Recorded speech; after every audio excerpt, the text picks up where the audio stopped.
All right. How's everybody doing? Everybody good? All right.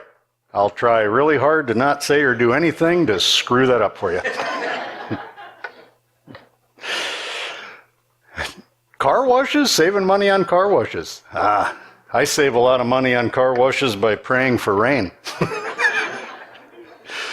People see some of the junkers I drive, they say, why don't you wash that? It's because every time I wash my car, I have to get a tetanus shot. It's kind of interesting. I'm a little bummed out today. Later this afternoon, somebody's supposed to come to tow yet another junk car off our property out there. So, ladies, you'll appreciate this. My wife has actually won that battle. I've finally had to concede that junk cars do not make good lawn ornaments. So, I don't call them junk cars, they're project vehicles. But finally getting to that age where I realize those projects are never going to happen. So we're kind of thinning the herd out a little bit and hate to see them go, but not really. So that's what goes on in my life. I don't have a segue into what we're talking about with that today, but oh well. But today we're going to be talking about today. We're going to be talking a little bit about living one day at a time and continuing Mike's series, which I particularly love. Anytime we land on a series where the topic has to do with our conception of God, I'm all in. Because you've probably heard me say here before, if there was only one topic that I could talk to people about, that would be the one. Because in my personal life, I realized that the greatest struggles I had all seemed to do with my misconception of God. The way that I looked at him sideways poisoned everything else I thought I knew about life. So I'm really excited about having an opportunity to touch on this a little bit today. The particular passage we're covering is in Hebrews, the 3rd chapter, a couple of verses. The Bible tells us, but encourage one another daily, as long as it is called today, so that none of you may be hardened by sin's deceitfulness. We have come to share in Christ, if indeed we hold our original conviction firmly to the very end. As has just been said, today, if you hear his voice, do not harden your hearts as you did in the rebellion. One of the things that the Bible encourages us all to do is to live in the now, to live in the day. And for some of us, that seems to be kind of a hard thing to do. What I didn't realize is it's always today. I happened to walk through a local restaurant. The lounge in there had, one of those eclectic places that all look kind of like my garage at home and stuff hanging everywhere. And they had this sign there in front of the bar that said, free beer tomorrow. And of course, the joke is you show up tomorrow, well, it's not free beer day, that's tomorrow. It's always today. And I figure if bars in town can figure that out, maybe we can too. But I needed to be taught that because I didn't get that concept. I've been accused of being a little bit neurotic, which means that in my loud head, I tend to live both in the past and in the future. I'd like to think that I've made progress with that because I don't live there anymore. I just visit occasionally. But what I've experienced is that when I'm living in the past, that is where both regret and resentment live. When I'm living in the past, what I'm always thinking of is coulda, shoulda, woulda, and if only. If only I would have zigged instead of zagged, and if only that other person would have done this instead of that. If only. Coulda, shoulda, woulda. And the problem with living in the past is that none of us can change the past. We can use it, we can capitalize on it, but we can't change it. And conversely, I also spent a lot of time living in the future. And it's my experience that the future is where fear lives. When I'm living in the future, then my question is, what if? What would you do if? And I'm constantly conjuring up scenarios, trying to figure out my plan A, B, C, D, F, and G. If this happens, if that goes wrong, what'll I do here? What'll I do there? And fear lives in that future. So when I finally hit a personal bottom and crash landed and crawled into recovery, one of the concepts that they taught me was this idea of living one day at a time. I saw it on bumper stickers and plaques on the wall. And you wouldn't think that addicts or alcoholics would have a problem with living one day at a time, would you? When you think about it, there's a huge irony there. Who better than people like me have mastered the art of living one day at a time? If the rent is due on Thursday and it's only Wednesday, it's perfectly acceptable to drink up the rent money because it's not Thursday yet. It's perfectly acceptable to plug that money into a video lottery machine on Wednesday because it's not Thursday. And then, ironically, we crash land into recovery, and then, living one day at a time, how are we going to do that? I constantly run into people like, there was one guy, man, I don't know if I can stay sober during my daughter's wedding. I go, well, how old is your daughter? 2. I think we're going to have some time to work through this. But that's how we think. It really is. So the concept they laid on me, which I go back to all the time, is that all I have to do is make it until midnight. Tomorrow is another day. And I know I can make it until midnight because I have enough money in my pocket, I have enough gas in my tank, I have enough food in the fridge. Nothing really bad is going to happen before midnight. I get to worrying about what am I going to do next week, next year, 20 years from now. But I don't have to worry about that as long as I stay in today and only worry about making it until midnight. Tomorrow is another day. And that might sound trite or it might sound like self-hypnosis. But the longer I try to apply that, the more practical it becomes. And with that in mind, what the Bible tells us here is there's one great thing back there in Matthew, the 6th chapter, where it tells us, so do not worry, saying, what shall we eat, or what shall we drink, or what shall we wear? For the pagans run after all these things, and your heavenly Father knows that you need them. But seek first his kingdom and his righteousness, and all these things will be given to you as well. Therefore, do not worry about tomorrow, for tomorrow will worry about itself. Each day has enough trouble of its own. The King James puts it as sufficient unto the day are the evils thereof. Kind of poetic. But that really is so true that my problem all my life has really been priority. Because I've put all these earthly things ahead of spiritual development. I don't have time to get around to that because I got stuff that needs to be done now. What am I going to eat? What am I going to wear? Where am I going to go? And the more that I can prioritize getting my spiritual house in order, the more the rest of those things seem to kind of fall into their natural place. So with that in mind, what we're looking at a little bit today is the things that God tells us. And what I love about God and how he does business is God doesn't just tell us what to do. He often shows us what to do.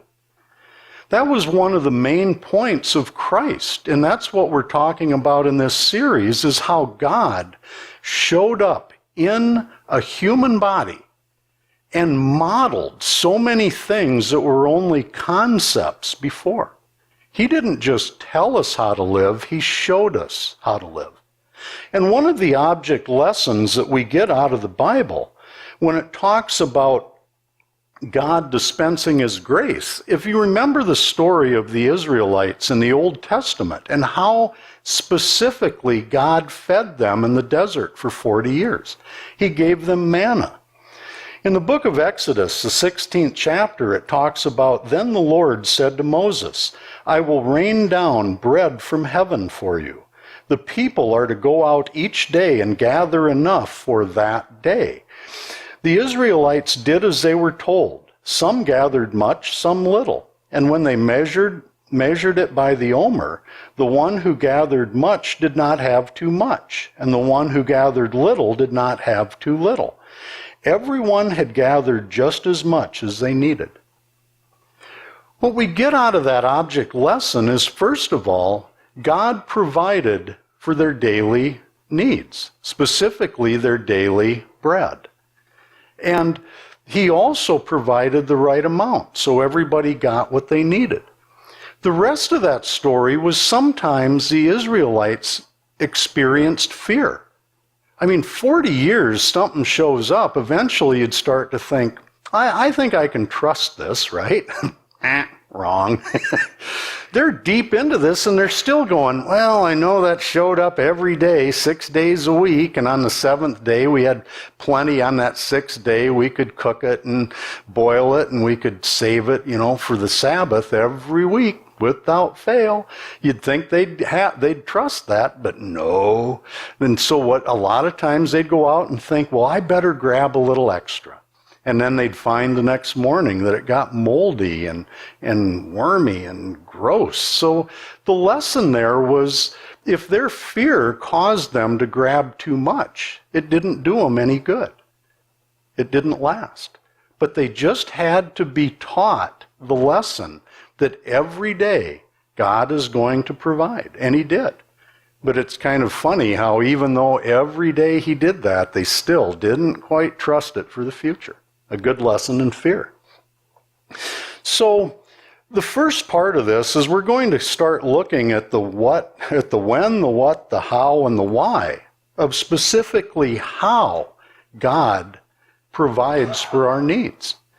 And part of the when is we're talking about, when does God provide for our needs? And the right answer is every day, daily.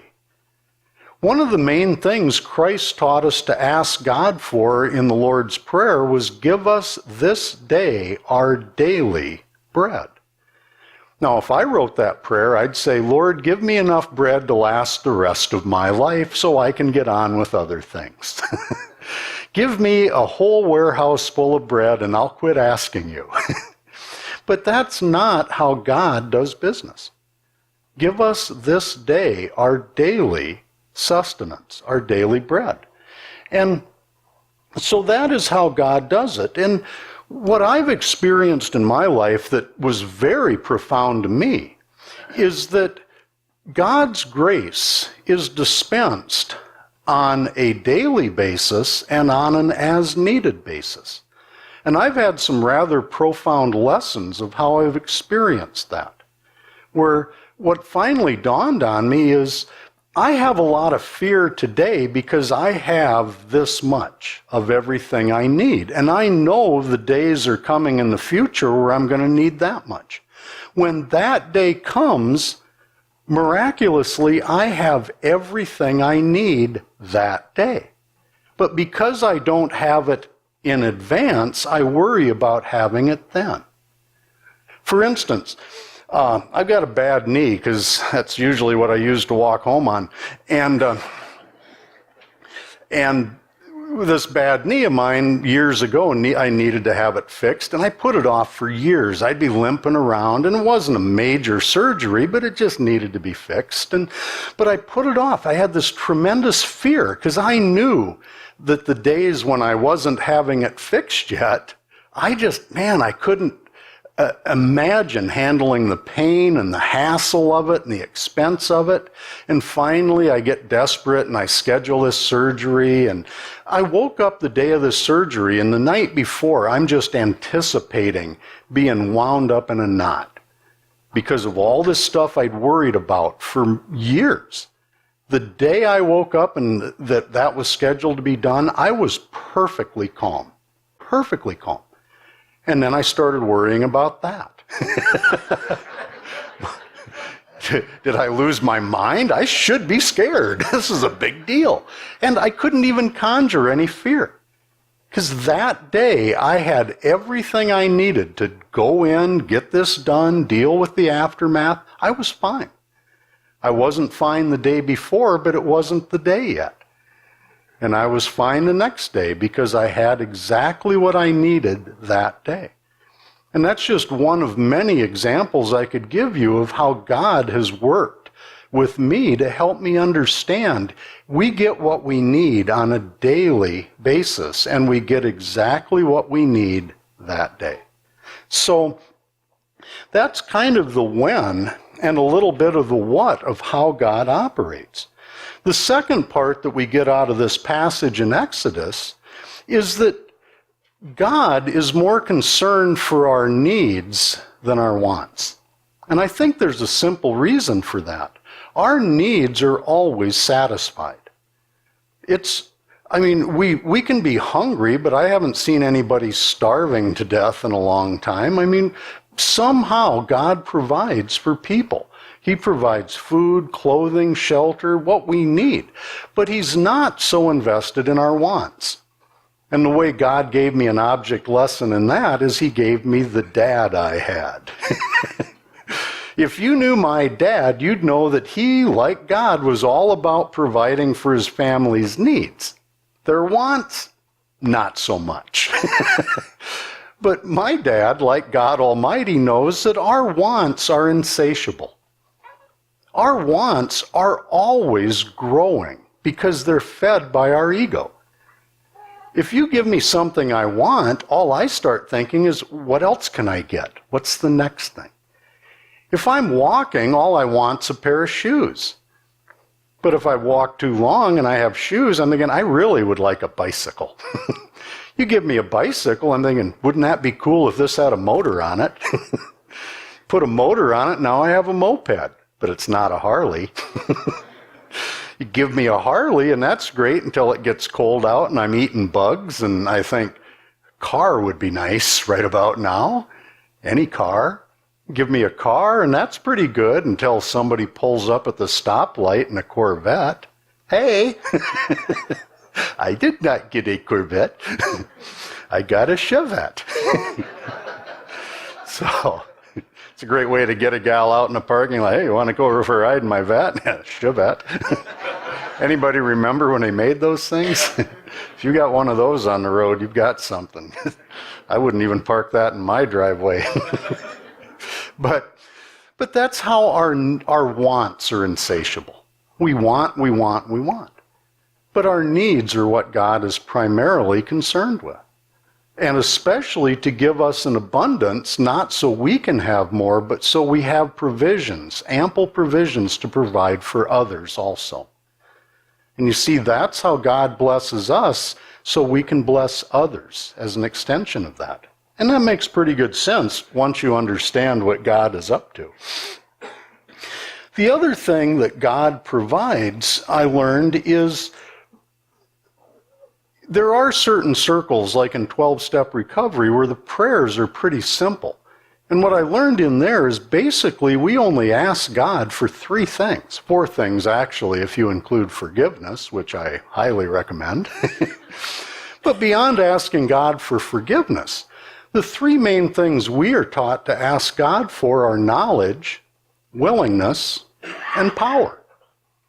Well, I got all this stuff I need. I need more than knowledge, willingness, and power, don't I? Well, do I? You see, if God gives me knowledge of His will for me and a change of heart so I want to act on that knowledge, and He gives me the power to carry it out, I can literally move mountains if I have those 3 things. Beyond that, I am equipped to do what needs to be done. My failures in life, on the other hand, were due by wrong knowledge. My head seems to tell me things need to be done that don't need to be done. and it provides a willingness to do the wrong thing, and sometimes things don't get done because I lack the power to do the right thing. So when I boil things down to that foundational understanding, it starts to make more sense on how God answers my prayers when I try to ask Him for what I need instead of what I want. It's a lot like parenting. If your child asks you for a cookie, as a good parent, you don't just hand them a cookie. What that does is it tells you the child is hungry, and you try to provide something nutritious for him or her. If your child wants a bottle of pop, well, that means that your child is thirsty, and you might suggest water or fruit juice or something more nutritious. But at least by asking for something, you know what they want, but you also, as a good parent, know what they need. And you try to give them what they need, not just what they want. But when it goes back to that knowledge and willingness and power, asking God for those things, it started to make sense to me where my failure was. When this passage talks about ending up being hardened by sin's deceitfulness and ending up with hardened hearts, my problem my whole life is when God revealed His will to me, I didn't know that God also was going to give me a change of heart where I wanted to do His will. I didn't know He was going to give me the power to do His will. It's like He sent me a package in the mail, like Amazon.com, and you open the package and on top there's knowledge of God's will. I'd take it out, look at it, go, I didn't order this, and then I'd run down the street screaming. I didn't open the rest of the package and dig down through the wrapping peanuts and say, oh, there's willingness where if I install this, I want to do this thing. And then I dig a little deeper in the box and, my God, there's the power to carry it out. And if I install that, if I have knowledge, willingness, and power, it gets done. But I used to believe that God just tells us what to do, and then He sits there and laughs at me as I fail miserably. I knew you couldn't do that. Of course I can't. But if He gives me all that I need, it gets done. And that helped me immensely to start understanding a little more of how God operates. And the lie in the Garden of Eden, if you'll recall Mike's teachings on that, how the first lies of that serpent in the garden were designed to sever the relationship between Adam and Eve and God. He told lies to Adam and Eve in order to get them to look at God sideways. Does He really have your best interests at heart? Can you really trust that guy? Do you think He really has your back? You know, He's holding out on you. You know, He could do more for you, but He doesn't want to because, you know, there's some reasons why He can't be trusted. And once He got Adam and Eve to look at God sideways, then He had them, because now, once they unplugged that umbilical cord from God, what's left to do? They plugged it into nature. They plugged it into the things of this world. They plugged it into each other. They tried plugging it into themselves. But nowhere did that fit. And you see that as an extension of that original lie that caused the original sin. That's the problem we have to this day, because if I believe that God cannot or will not help me, then I guess it's up to me, or it's up to you to fulfill my needs, or it's up to this world to fulfill my needs. And all of a sudden, it all falls on me. Since God isn't going to protect me, I have to provide for my own protection. I got to find my own provision. I need to find my own sources of power. I need to create things that will give me my own peace. I need to arrange for my own prosperity. I need to find my own popularity. I need to find my own purpose. It's a lot of P's. Mike would be proud. It's a lot of alliteration going on there. But I need to provide all of these things for myself. And really, at the root, I'm missing the biggest thing that starts with the letter P of all, presence. Because God is absent, it falls on me to provide all those other things. And isn't it just true that when we worry, we conjure these things in our mind, and it's really David and Goliath, and I'm David. I'm this little person facing this huge thing, and my family isn't there, my friends aren't there, Hope Church doesn't have my back, God isn't there, his protecting angels aren't there. It's just me. Nothing could be farther from the truth, because God is there. His angels are there. People are there. But we never incorporate that into our worrying, do we? It's always us and us alone. So the more that God's presence is there, the more that we can start to trust him because he's not on vacation. And that leads to, part of the how of God does this is providing these things that we can fall back on to understand what he's up to. But then what we really get into, and I think this is the real crux of the problem, is sooner or later we have to address the why.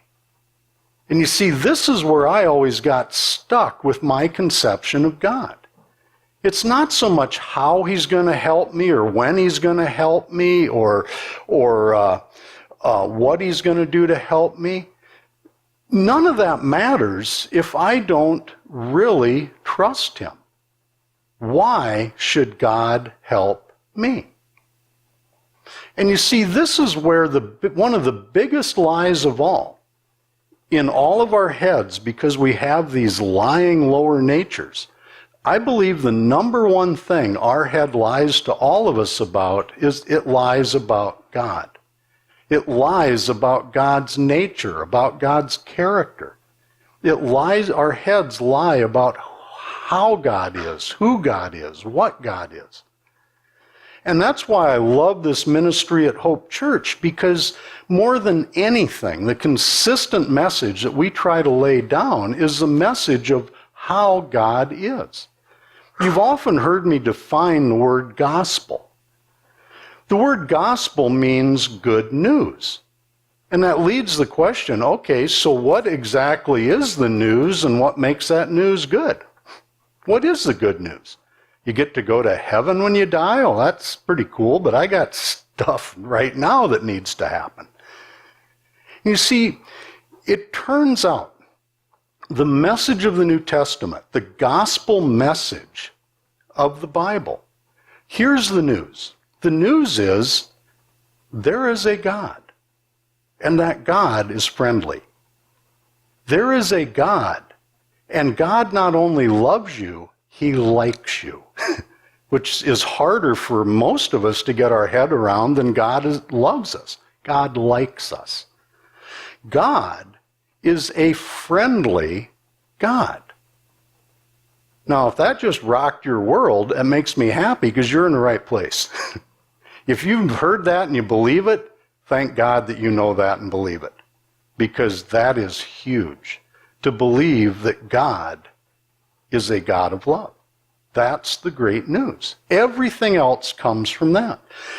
And again, that's why I love this series, and what we really come up against that challenges this belief that God is friendly and God is a God of love is exactly what this series is about today. How can we pull together these two seeming opposite conceptions of God that you can find in the Bible? As Mike explains it, on the one hand, God is great, but he's not good. On the other hand, God is good, but he's not great. What really helped me to pull all that together was a very similar teaching that came from C.S. Lewis. You've heard me talk about it up here before, but to me it's one of the most foundational things I've ever learned. C.S. Lewis wrote this book called The Problem of Pain. It's kind of a thick read, like all of C.S. Lewis is. Make sure you buy aspirin when you buy the book. That stuff to me is like eating double chocolate cheesecake. One bite and you're done for a while. But I love C.S. Lewis, and he tackles some of the hardest, most complex issues. And in his book, The Problem of Pain, he knocked it out of the park for me.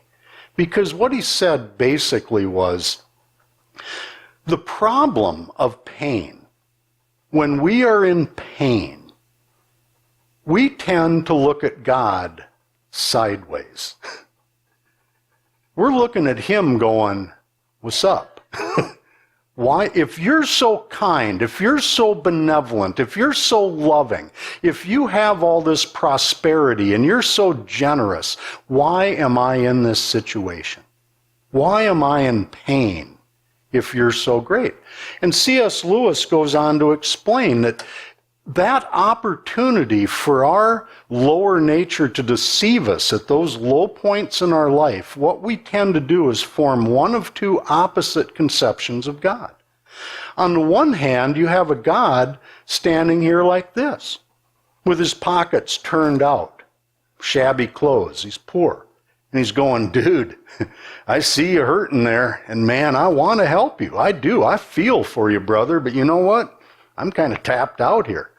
I got nothing for you. I wish I did. If I did, I'd give it to you, but I'm broke too. I'm more broke than you are. Oh, you got money problems? I wish I could help you. I was kind of hoping you'd flip me an extra couple of bucks in the collection plate, because I'm broke. I love you. Wish I could help you. I feel for you, but I got nothing. And in that case, you have what's called an impotent God, a God with no power, a God with no resources. A God like that is less than a God.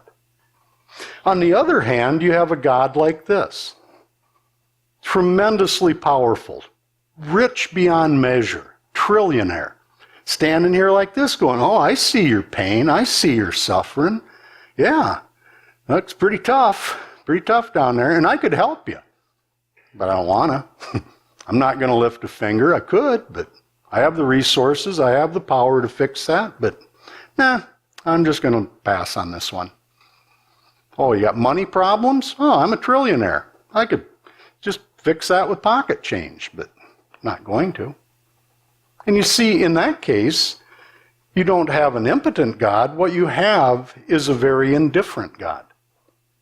And that's almost worse, isn't it? And I didn't see a third option, because my lying head isn't ever going to tell me the truth. C.S. Lewis had to do that.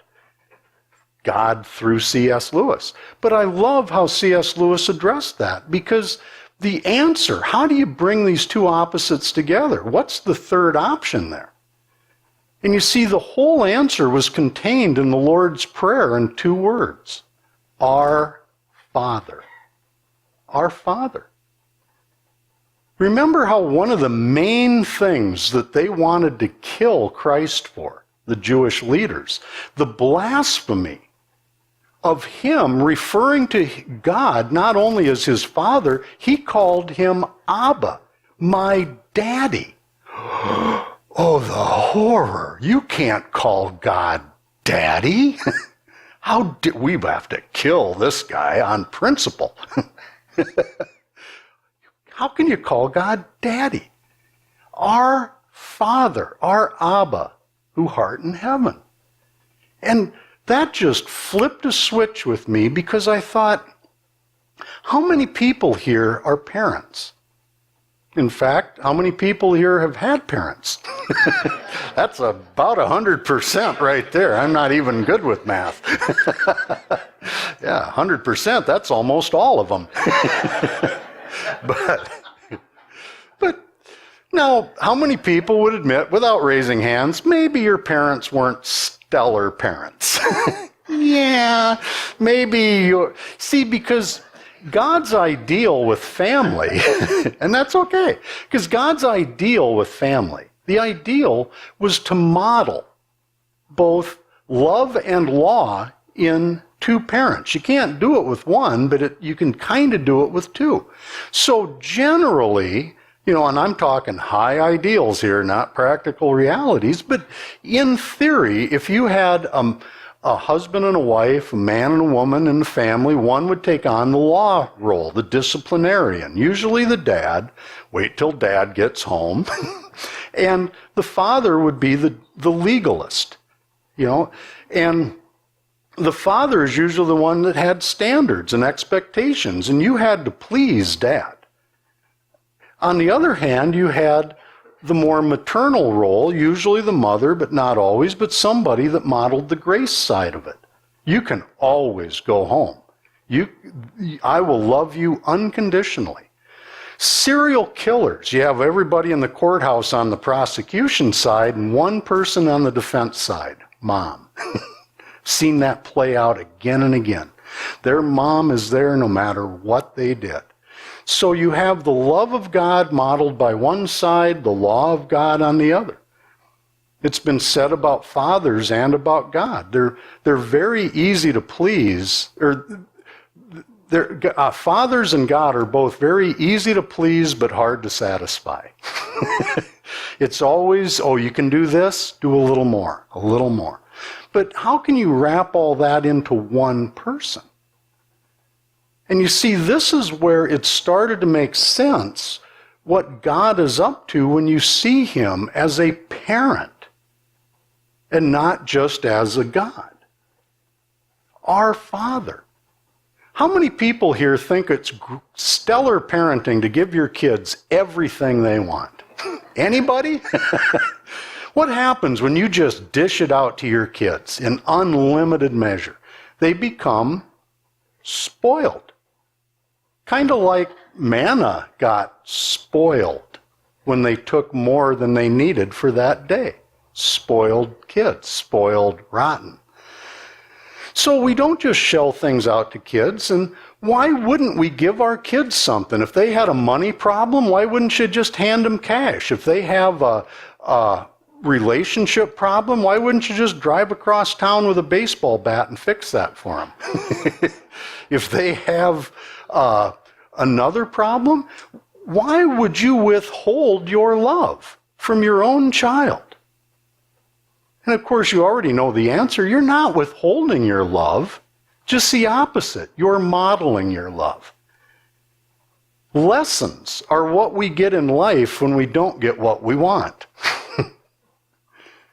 See, God is more concerned about our long-term development than he is our short-term pleasure. That makes sense to me. God wants us to develop. He wants us to grow. He wants us to become stronger and more mature. And the way he does that sometimes is he allows limited challenges. You see, do you want your kids to suffer pain? No. But is pain inevitable in this fallen world? Yes, it is.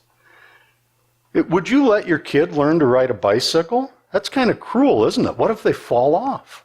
What if they skin their knee? Oh my God, we can't let that happen. Let's just lock this child in a padded room in the basement until they turn 21. They'll never get a skinned knee, never get a broken heart, never have pain or problems. But that's not life.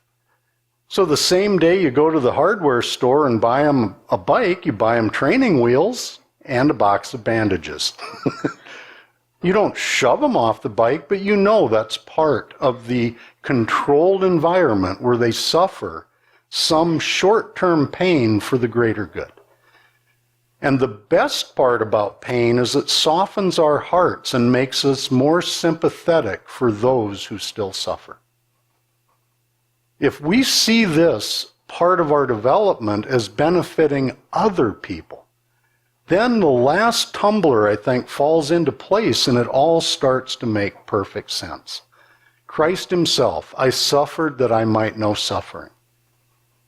We suffer that we might have softer hearts. If burn victims can pick burn victims out of a crowd, they see somebody with those scars and they go, I know what that guy felt. My heart bleeds for that guy. I've been there. How could it not? You'd have to be a sociopath to not feel other people's pain when you felt pain like that. And you see, that's the point. So, what we start to understand here, and I think the best example of that we'll wrap this up with is, do you remember the story of, I think the King James called it the prodigal son? I looked up the word prodigal. I thought, what does that mean anyway? Prodigal just meant overflowing or lush, or, in the respect of, and it really wasn't a prodigal son. It was the prodigal father is the correct term for that, because it was the father that was overflowing with love. But in the NIV, it just calls it the story of the lost son, which is also correct. But remember that story where, I'm not going to read it, but it's printed in here out of the book of Luke. But the thing that struck me is this son goes to his father, and what does he ask for? A lifetime supply of everything he needed. Give me my share of the estate. I'm living here, you're providing for me every day, but that's not good enough. I want it all now. Okay, and his father wanted him to learn a lesson, so what did he do? Gave him everything now. Here's your entire share of the estate. So he collects everything he had. What's he do with it? Goes into town and he wastes it on what's called riotous living. Anybody know what that means? Not good, not pretty. But he goes in there and he squanders it. And then what happens? There's a great famine in the land. He ends up with no resources, completely broke, and he ends up feeding pigs. Now, if you're a young Jewish lad, to feed pigs is about as low as you can go.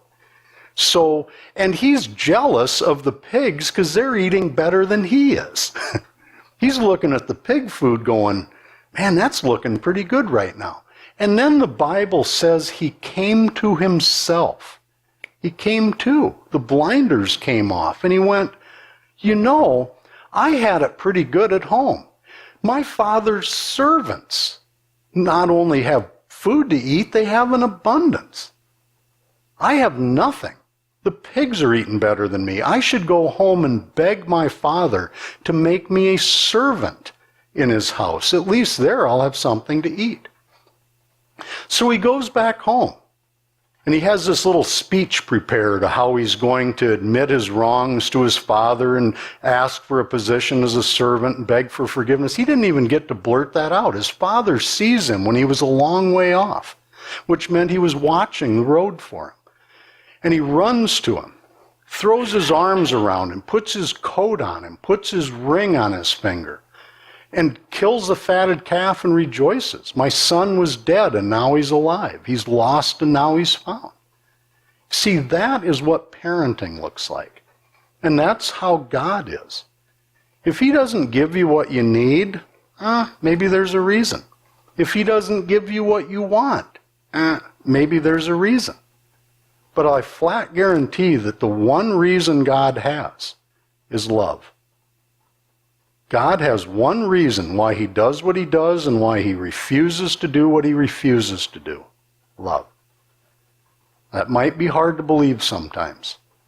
But when we look at God sideways, no one who sees God as the problem can see him as a solution. God is the solution. If you don't believe that, keep coming back. We're going to keep wrestling with this. I don't expect you to one and done buy into this. You're right. That makes sense today. And I got it. It's a challenge. It's hard to get our heads around this. But at least we're hoping to point people in the right direction, to consider some alternative points of view. Because if all I'm listening to is my head, good luck with that. Let me know how that works for you. That will call the worship team forward and we'll close.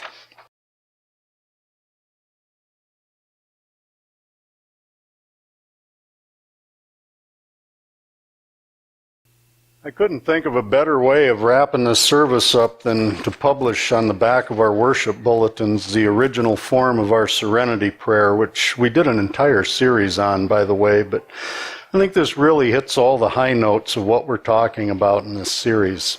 It simply says, God, give us the grace to accept with serenity the things that cannot be changed, courage to change the things which should be changed, and the wisdom to distinguish the one from the other. living one day at a time, enjoying one moment at a time, accepting hardship as a pathway to peace, taking as Jesus did the sinful world as it is, not as I would have it, trusting that you will make all things right if I surrender to your will, so that I might be reasonably happy in this life and supremely happy with you forever in the next. Amen. Thank you.